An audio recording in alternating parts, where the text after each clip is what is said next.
Hello, everyone, and welcome to our real-time discussion. I'm Angel Salcedo, and we hope you've enjoyed our premiere webisode of Hate, What Are You Going to Do? Now, we invite you to join us for the next 30 minutes in our live discussion with some of our guests and issue experts. To send us a question or make a comment, just use the Q&A function to the right of the video, and let's get started. Joining us are Danika Manso-Brown, who is the Associate Director of Education for the Anti-Defamation League New England, Christian Picciolini, the founder of the Free Radicals Project, and spoken word artist and winner of season 15 of America's Got Talent, Brandon Leake. Guys, thank you so much for joining us. Thanks for having us. Let's get started by asking Danika our first question. So Danika, we often hear about acts of hate or prejudice taking place in middle and high schools, such as ethnic slurs or bullying. If you witness one of these acts or you're the victim of one, what should you do?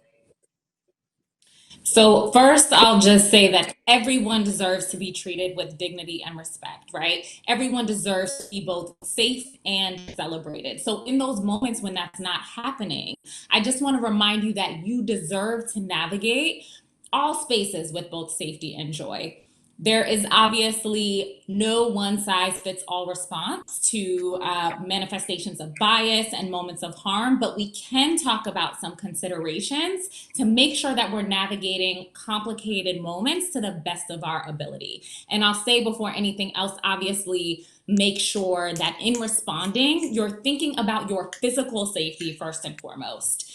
So if you're on the receiving end of an instance of identity-based bullying or targeting, you are not obligated to respond to harm in any specific way, right? If you want to verbally respond in the moment, that's valid. If you need to physically remove yourself from a situation, that's valid. What's often helpful in deciding how you want to handle a situation is feeling like you have language that you can access in those moments where responding verbally in real time feels right. So my advice would be to actually practice a response. When you are caught off guard, having practiced language can make you feel more confident that the shock of the moment will hold you back from saying what you really want to say. And of course, don't feel like you should handle these moments of harm alone. Find a trusted peer, find a trusted adult, and talk to them about ways you can get support, whether you need emotional support following an incident or you need support navigating your school day because of an ongoing issue. There is no shame in seeking support and guidance. And if you witness an incident of identity-based bullying or you hear language that reinforces a system of oppression, it is so important to practice allyship. Different situations will require different ways of stepping up and showing support to folks who are targeted, but ultimately, we have to remember that we have an obligation to take care of one another and take care of our community. And if we can all collectively get better at challenging manifestations of bias and bullying, we can start to shift culture in our schools and communities. That's awesome. That's awesome. Thank you, Danika. So, Christian, what's your take on the recent plot by Michigan militia members to kidnap Michigan Governor Gretchen Whitmer? Yeah, thanks for that question. And it's, if we really think about it, it's a really scary situation when we think that an elected official, somebody who's a governor of a state can be targeted for something like that.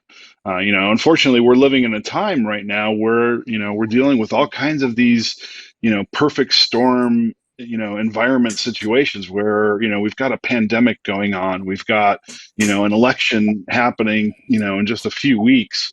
That's kind of a hot election, a very important election. We've got a lot of unemployment, and then we've got a lot of emotion surrounding all of that.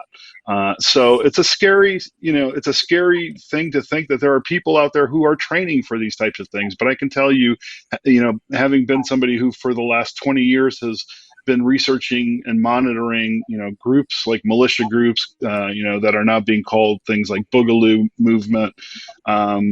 It's very real. And it isn't just these kind of small one-off groups. These are groups that are, in every geography, in every state. And I think we need to take them very, very seriously. And when they we need to call them what they are, and that is domestic terrorists in situations like this. They're, just to be very clear, these are not people who want to do good. They are anti-government. They're anti-law enforcement. They're anti-Black Lives Matter. They're anti, protesters. They're essentially anti-American in every sense of the word, because they want to accelerate and foster the demise of the things that they see breaking down in society. They're not there to help anybody but themselves. So I think in that situation, we have to call them domestic terrorists, but we also have to understand that there are so many other things that overlap with even groups like the militia groups, and that's white supremacist groups, white nationalism, and other situations like that we definitely need to take very seriously, and also call extremists and terrorism when they commit violence in the name of their ideology like that. Right, definitely. So Brandon, first of all, it's so great to have you as a producing partner of the web series. What drew you to Team Harmony? What about Team Harmony made you want to participate with us in this? Well, first and foremost, thank you guys for even letting me come and join in on the fun. This has been a really unique and beautiful process to join in with you guys. And for myself, I mean, the utilization of my art to speak up for those in which cannot speak for themselves or are not being heard by, whether it be local government, federal government, or in their own particular scenarios, is something which I try to make sure that my art is larger than just myself and my situation. And seeing that Team Harmony is standing in lock arm and lockstead with that same mission is something in which drew me extremely towards what you all are doing over there. And knowing that I could utilize my voice to help elevate some of the platforms in which you guys are doing and some of the work in which you guys are doing, not just here on a local level, but on a global level, means the absolute world to me. So, yeah, I mean, you guys are already doing some phenomenal work, and I'm just happy I can kind of come and tag along and have some fun with it. And just to follow on that, so you used to be an English teacher, and I think it's really important to recognize this. How can people use, like us, like students, use art to promote racial justice? It's not often that we think of art as a way to promote equality.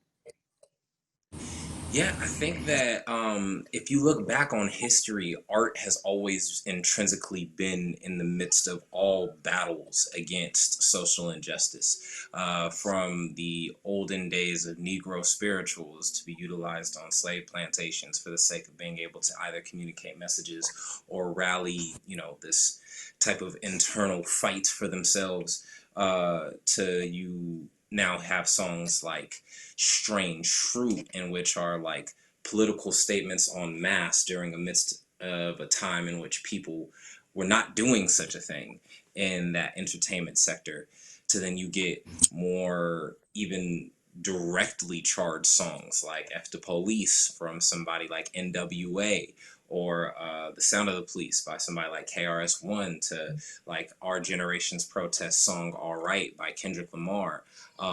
Art has always found its way to be deeply entrenched within the fight for social equality. Even if you listen to speeches from people like Martin Luther King Jr., you will hear this very poetic rhetoric coming out of him, and which is really beautiful to listen to and deeply layered and textured. And so, yeah, one major thing that art does is it traverses cultural boundaries. You can go to a concert and see people from a myriad of different cultural backgrounds, and they're all enjoying the time together for this one thing. And so to utilize art to then bring people together in these scenarios is only right. Can I just say that I think Yeah, can I just say that I think art is also like the truest form of empathy. As somebody who's tried to make art and is really terrible at it, I've settled into the position of observing and loving art. And to observe art is the truest form of empathy, because you're putting yourself in the shoes of the artist, whether it's music or whether it's dance or whether it's stage or whether it's, visual art or something like that.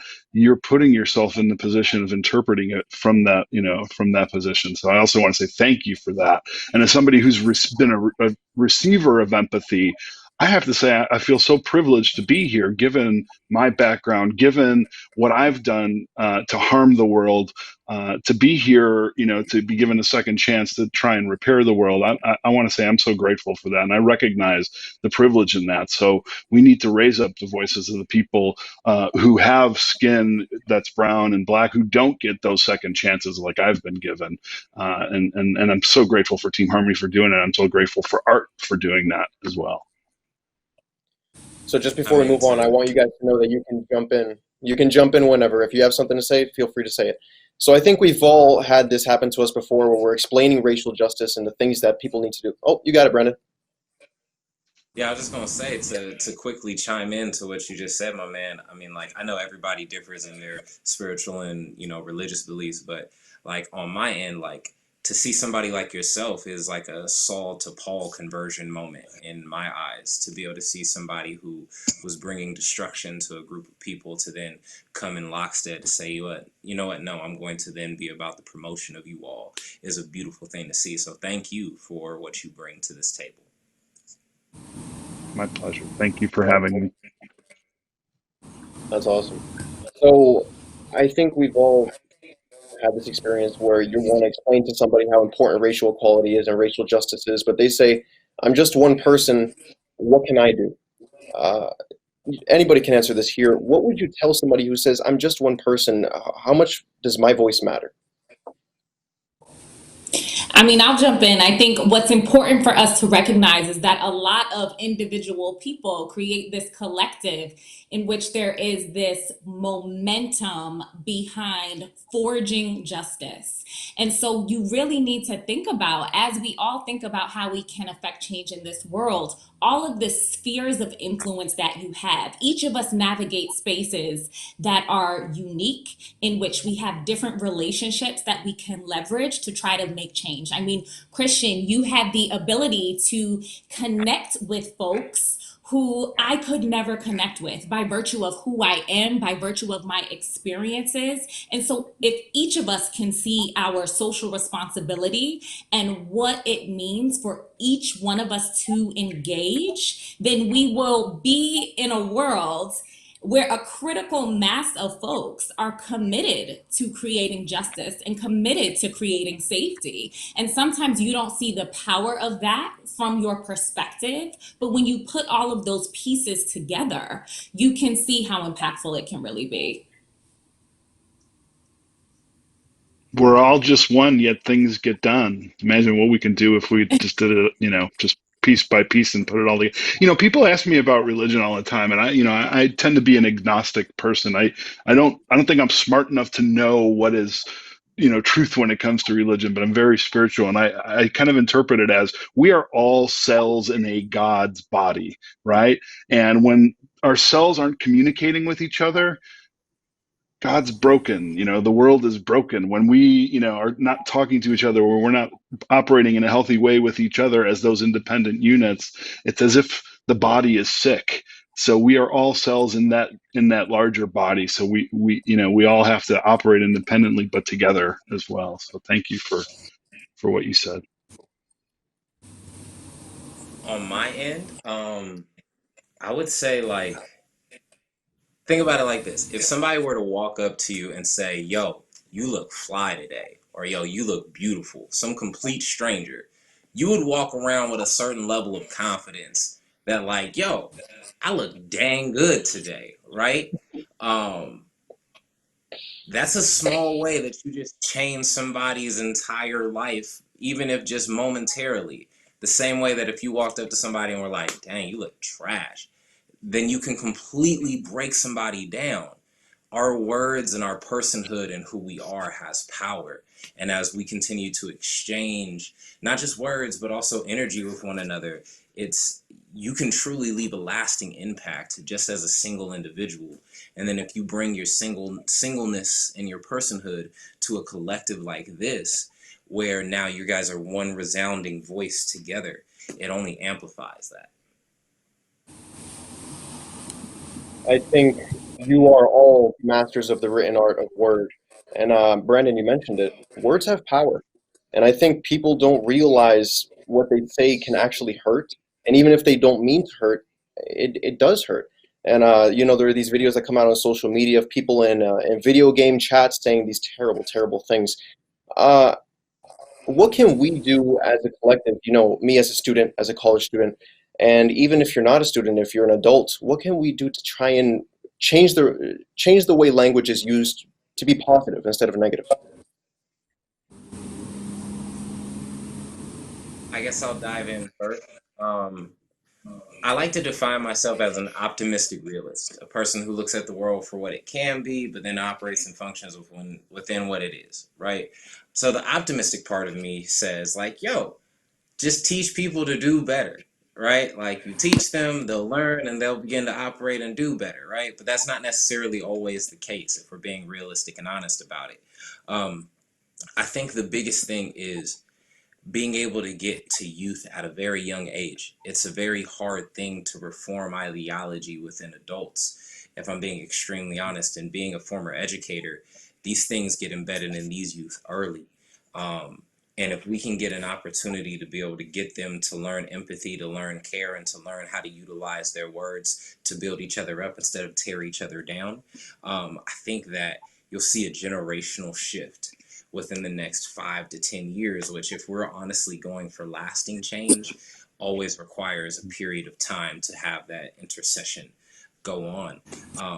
You'll see that difference. You'll see the shift in people saying, like, yo, man, like, that's not cool. I remember growing up, like, calling people gay or the F word was like a commonplace.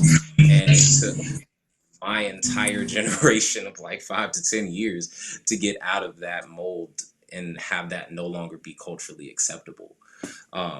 Plus a generation before me having to endure that as well. So yeah, like, I think the shift we desire is a longer journey than just focusing on now.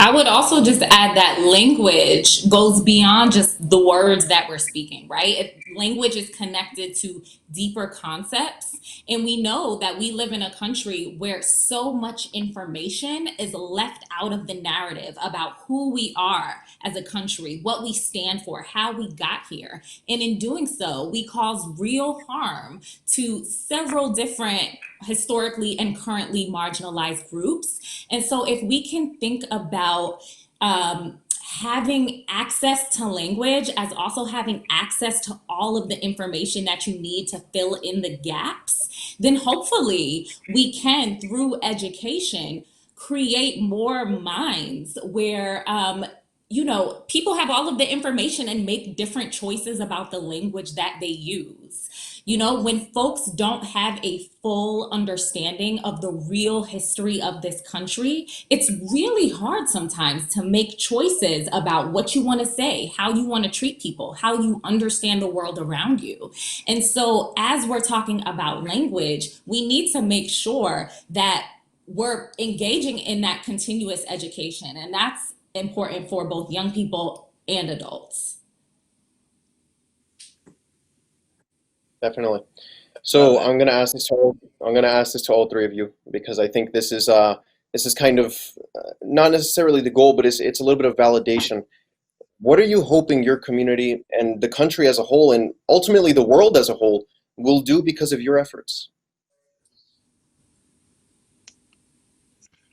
Well, you know, if you don't mind, you know, I think for the last 20 years, I've been, you know, when I first started, I didn't know what I was doing and why I was, you know, starting to speak out against who I was and taking accountability for who I was and starting to repair the damage for who I was. And that last part is exactly why I ended up figuring out why I was doing it, was trying to really fix the damage that I had caused and the people that I had hurt.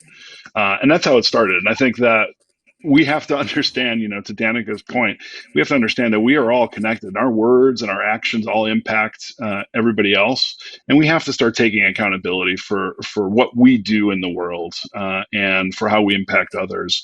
And we can't double down on it. You know, we're at a point now where we're in a society that for the last 4 years, it feels like it's been double down after double down after double down from people, from, you know, the ones who've been kind of oppressing everybody else, and we're at this kind of impact point. So I hope that, through the example that I've set by telling my story, by being honest about what I've done, but more so by repairing the damage that I've caused, I hope that other people will follow in those footsteps, and find a way to, to not double down and to be accountable for who they are and for who they are now, for how they choose to move their life forward, and how they choose to impact people going forward, and to figure out what kind of society we want to live in. Now's the time to really make that choice.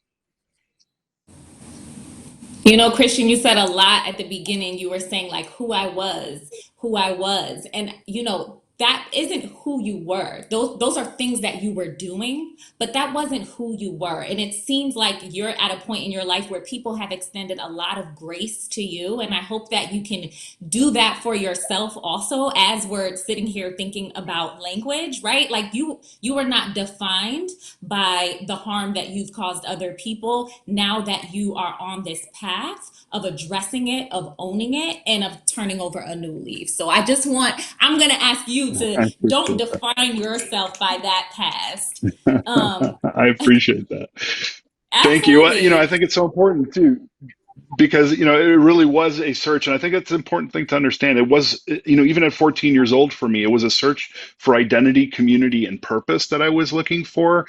And I was intercepted, and I was shown, because I had hit potholes in my journey of life, I had been shown this narrative that fit me. And I know that there are a lot of people falling for similar narratives like that today, whether they're 14 or whether they're 60 years old. I think on this search for identity, community, and purpose that we all go through, and we all have these potholes. We all have trauma. I felt abandoned. We all have these things in life that might push us to the fringes, where there are people who are trying to kind of intercept us.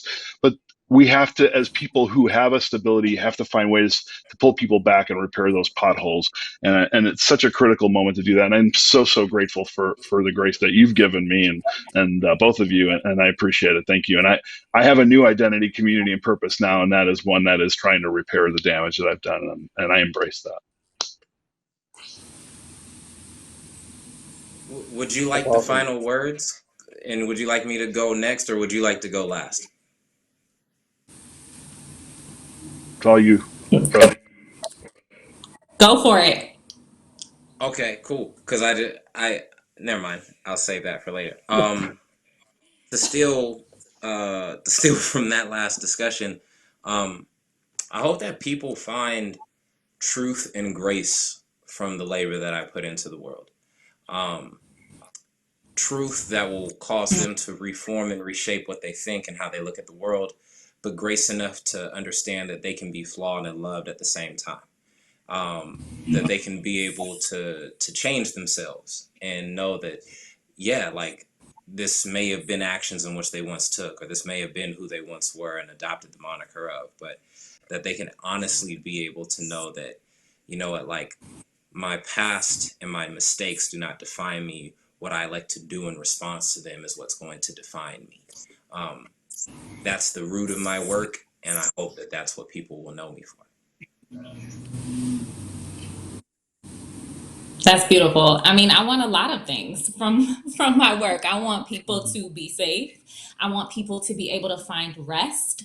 I want to be able to see some of the things that I know the folks before me were fighting for, right? I come from two parents who met organizing a union. So activism has very much been a part of my life, essentially, for forever. But my parents didn't start this. That's not new. For generations, work to secure safety for people has been happening. And so I am waiting to see what that actually looks like. And we know that, what it means to have a world that is, where folks can prioritize joy over safety is not one that we've ever seen. And so we're creating something brand new, and I hope that I get to see it.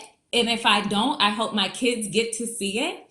And along the way, I hope that I help people make sense of what's happening and be able to have the language to talk about what they're seeing and experiencing, so that there is There are avenues to channel some of the anger and despair and sadness that comes with systems of oppression and being a person with marginalized identities. I want folks to have an avenue to channel those emotions so they can turn it into productive action that feels like we're moving in the right direction.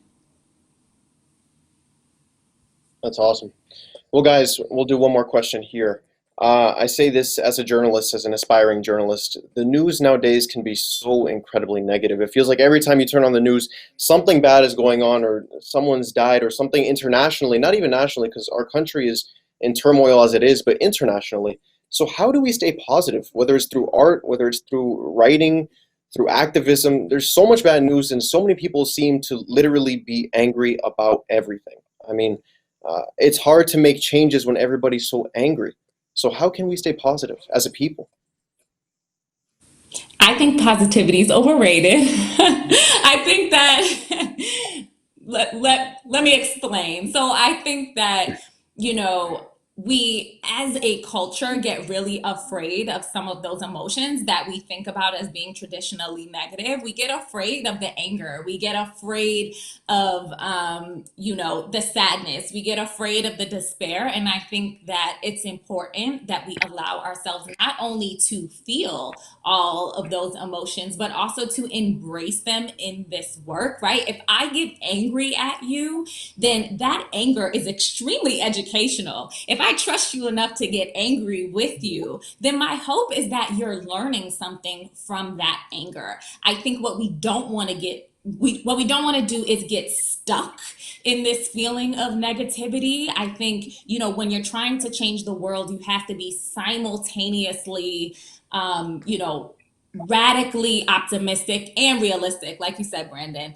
But finding that balance is going to be super important. I don't think it's useful to try to continuously come back to this place of, not continuously come back. I don't think it's useful to constantly sit in this place where you feel like you have to be positive, because that's not necessarily most productive for your own well-being, and it's not necessarily as productive or effective in the work. I couldn't agree more. Actually, I've used this opportunity, as an introvert, during a pandemic to really reflect, like on and feel the things that I'm feeling, and to explore very deeply every emotion that I'm having. And it's been really rewarding to be able to do that. Right, I'm in a safe place. I'm in my home. I'm having, I'm being exposed to a variety of different things that make me angry, that frustrate me, that make me happy, that make me sad, that make me, kind of feel some grief and some loss. And I'm also understanding my limits now. I'm really starting to understand how things are affecting me. So I think if there's any positivity that comes out of this, it's the fact that I've been more in touch with myself, and because of that, I've been more in touch with the world. I think I've been more empathetic because of that. I've been more understanding of how dire of a situation that we are in right now, and how everybody is affected differently by this moment that we're in. That it's not enough for me to just explore myself, but to understand that there are really some people who are hurting right now, who historically have been hurting, but even now more so are being affected by a pandemic, who are dying at higher rates than others, who are affected as far as unemployment and other ways than other people are. So I really think, if there's any positivity, let it center you in this moment to understand who you are, but what you need to do to really affect the world around you going forward. I don't even know if this is really answering the question, but this is what came to my heart and my mind. Learn to discern the difference between joy and happiness, and how happiness is a matter of circumstance, but joy is an everlasting thing in which you can carry with you. For myself, the differentiation lies in the fact that, like, I give so much cerebral real estate to, like, pain and anger and frustration. And, like, if you usually ask somebody, like, yo, like, what's, like, your worst moment you've ever had, and then ask somebody what's your best moment, they usually take so long to find the best one versus the worst one, because allow ourselves to stick into negativity. Most people's favorite songs are usually very negative or sad songs, at least like 90% of the time. But like, give yourself space to receive positivity. Like, oftentimes, like, these social media outlets that we go to are echo chambers for what we search and what we look for. And if you don't create space for yourself to go seek after something positive to try and balance yourself out, then you're never going to find it, because these things aren't generated to help you find those sorts of things. You have to go seek after it. But as they said, like, this time and space is meant for us to be able to process a lot of different things, all of the emotions you deal with. But if you're in need of happiness, if you're in need of some joy, if you're in need of a pick-me-up, you're going to have to go do the labor of looking for it. It's not just going to fall to you.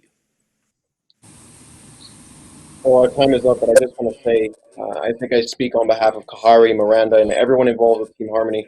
I am so lucky to be a part of a group of people like you three who are so in tune with what's going on in the world and able to see from different perspectives.